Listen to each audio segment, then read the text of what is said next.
Pay close attention. What you're about to see is Bible prophecy being fulfilled.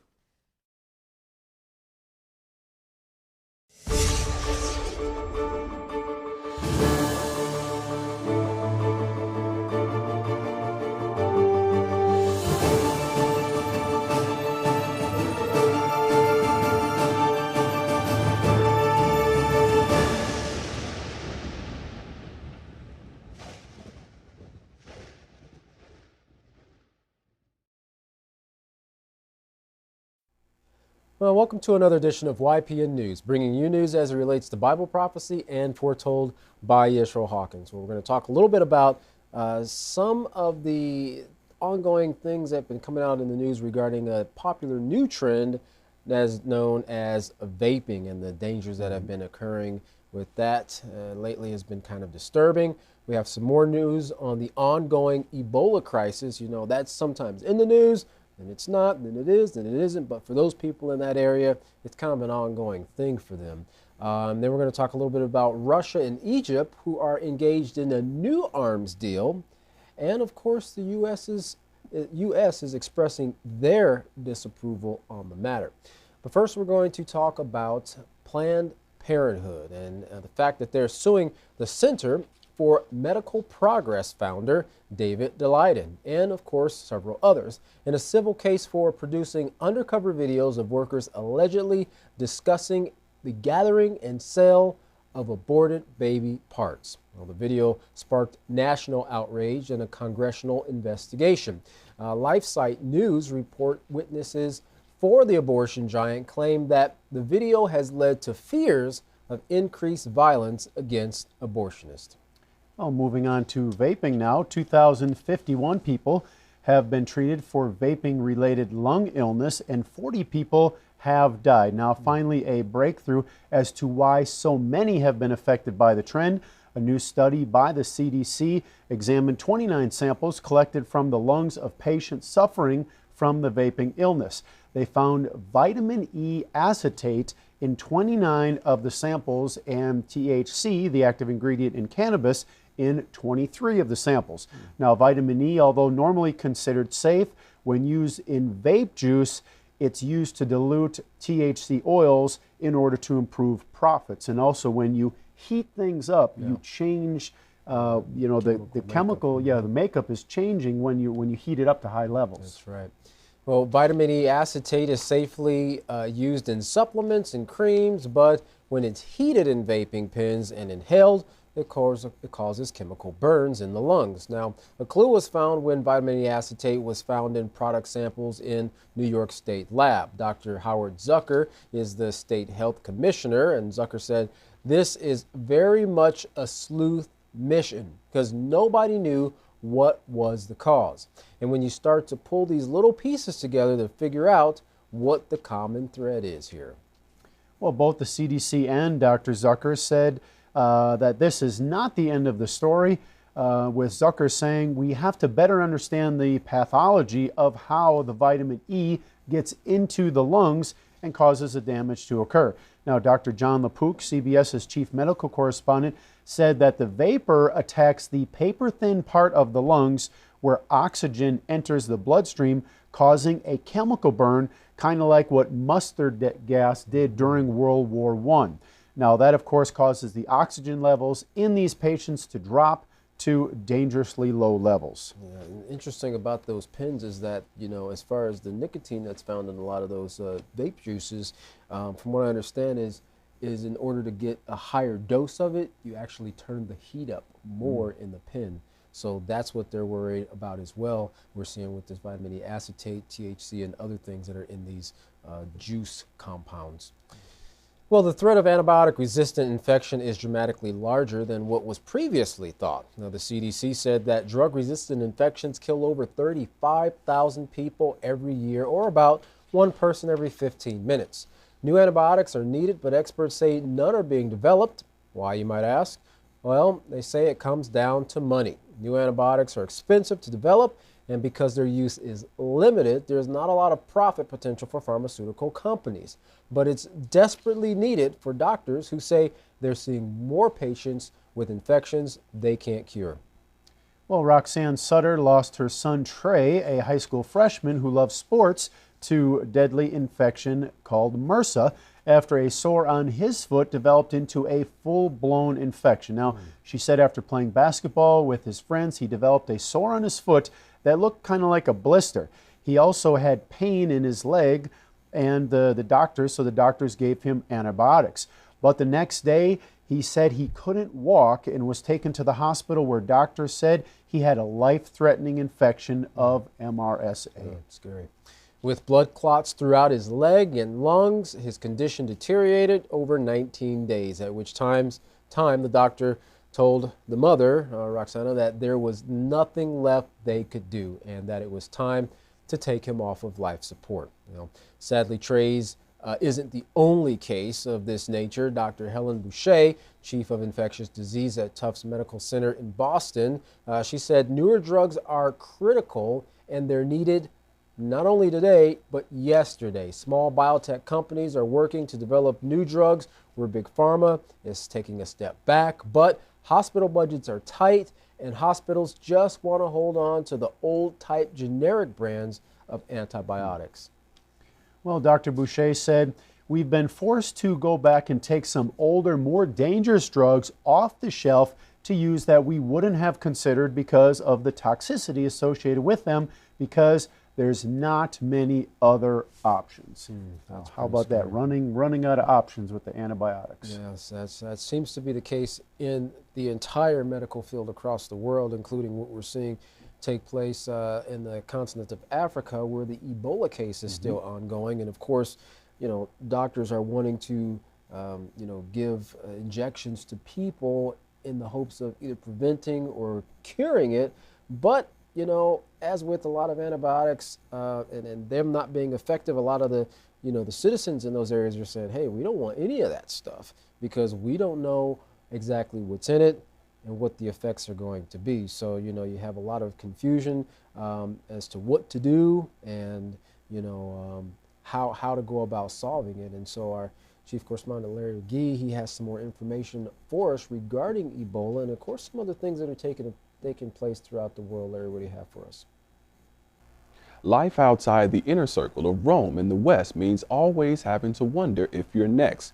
It is from these sorts of concerns that come forth mixed reactions from unincorporated nations to the proposition of help by do-gooders who have oftentimes received their marching orders from beguiling philanthropists or larger governments with the taste for conquest and resources not their own. The proposed mass vaccination of 500,000 Congolese by a group of scientists had all of that background to contend with in convincing citizens and allaying their fears concerning the vaccine that is alleged to be for Ebola, but is experimental and automatically conjures up nightmarish memories of the Tuskegee experiments undertaken in the U.S.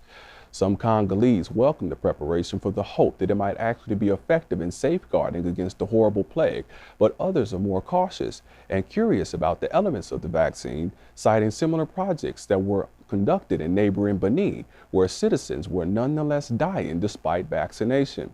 The controversial proposal has produced significant unrest in the nation, with one high-level politician having reportedly been removed from his position after opposing the project, which is reportedly being run out of the U.S. Things are not running so smoothly at NATO, at least in the opinion of French President Emmanuel Macron, who recently referred to the alliance as brain dead.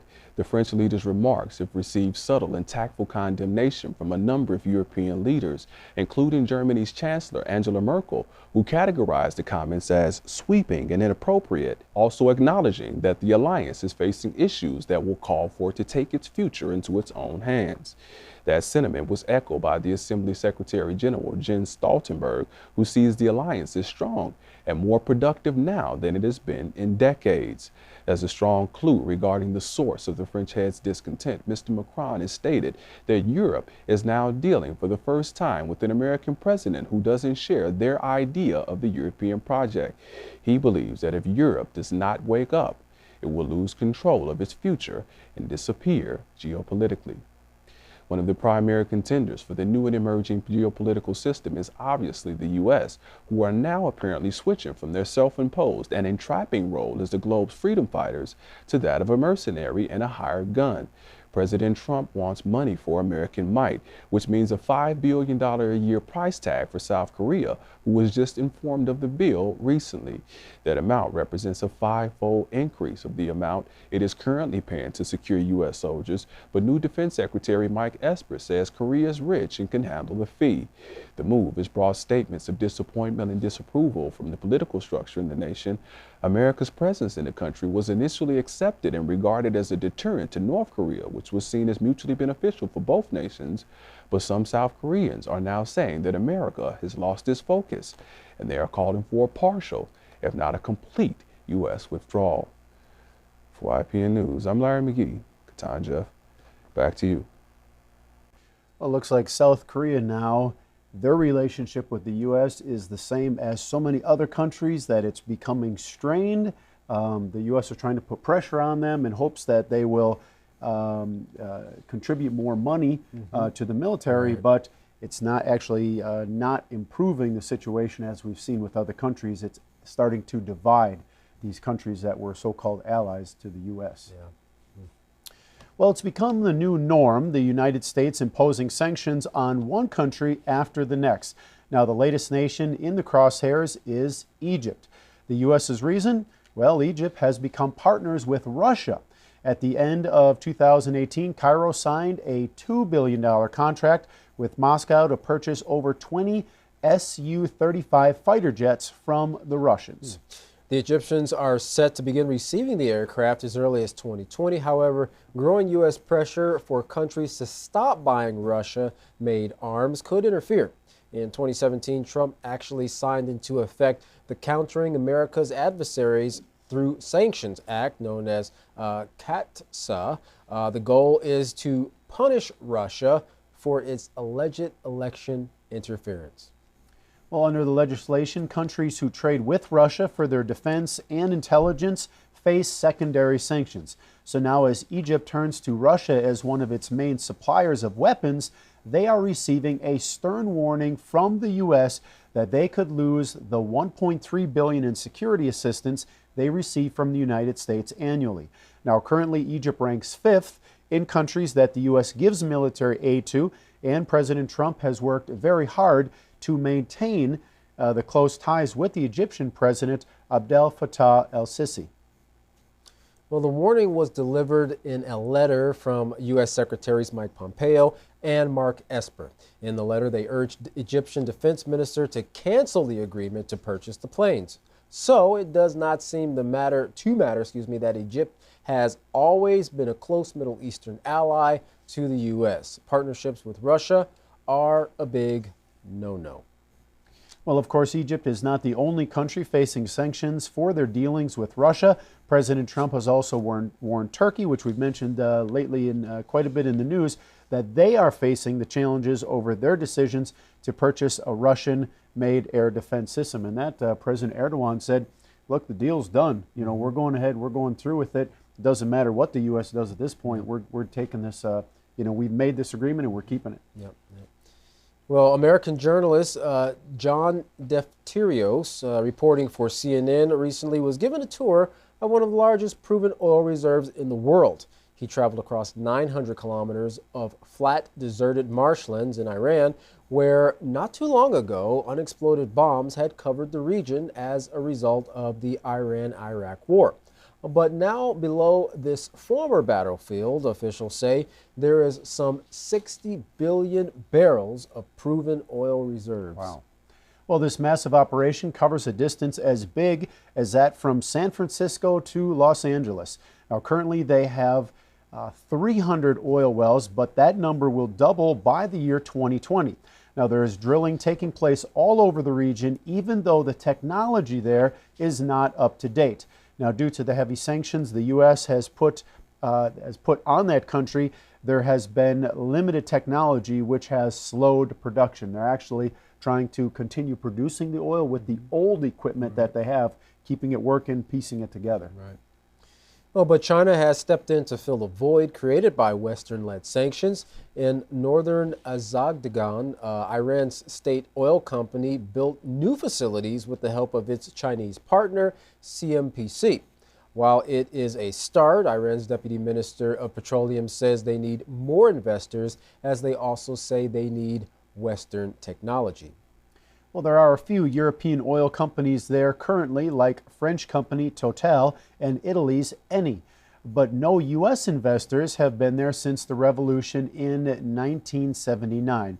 Now, Iran is planning to roll out $185 billion worth of new projects at the end of November in hopes that major oil companies will like the terms and invest in their oil fields.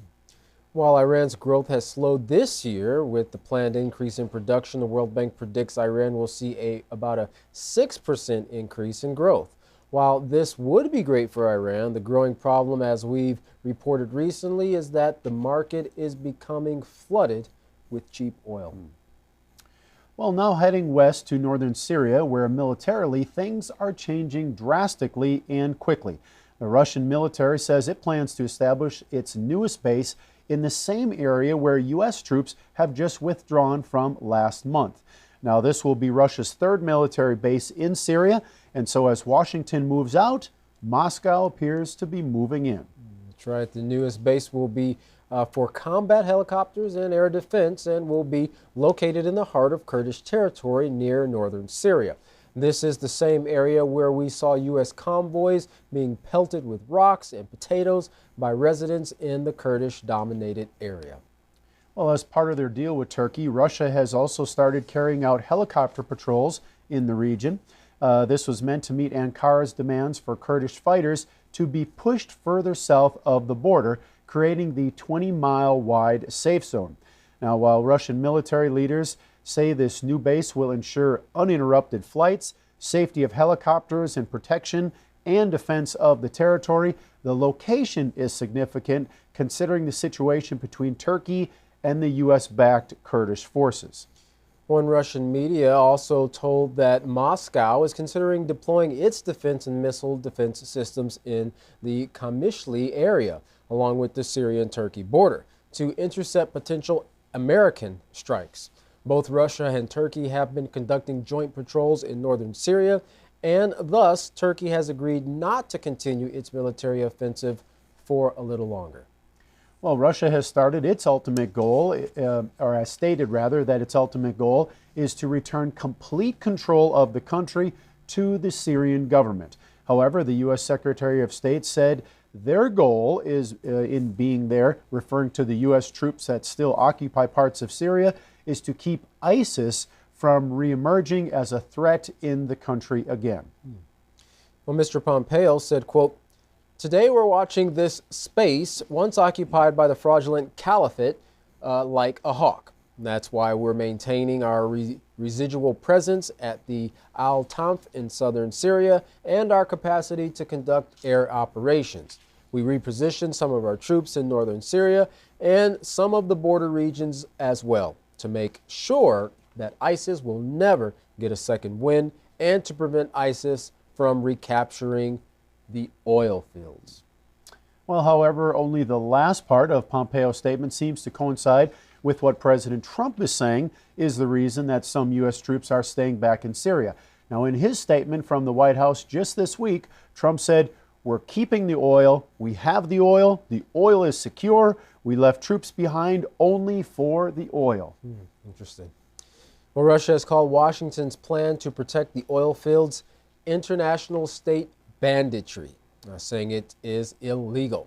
However, Putin has not threatened to take any action just yet. But if Washington continues trying to control the region while Russia and Syrian troops are moving in, there is potential for the new conflict in this already war-torn region.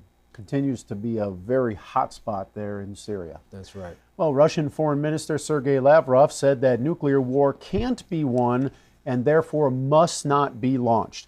Now, he said this at an official meeting with Chief Executive Officer and co-chair of the Board of Directors of the Nuclear Threat Initiative in Moscow.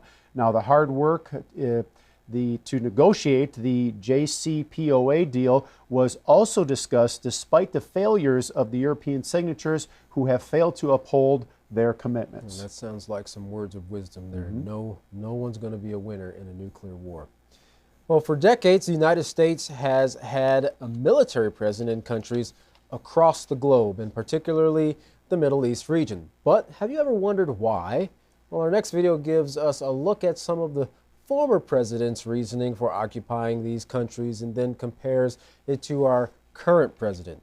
Let's take a look for yourself and decide what the real motivation might be.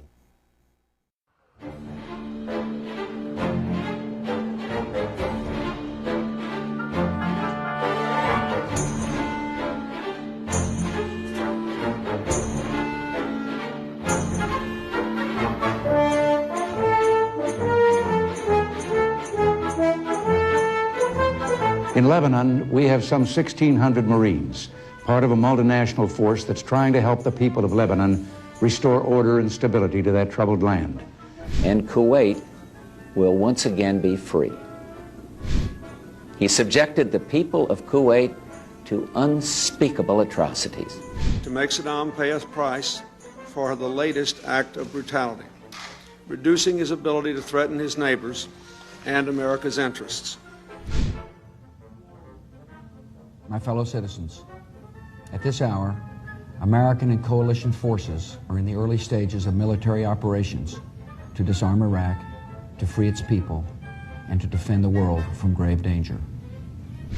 For generations, the United States of America has played a unique role as an anchor of global security and as an advocate for human freedom.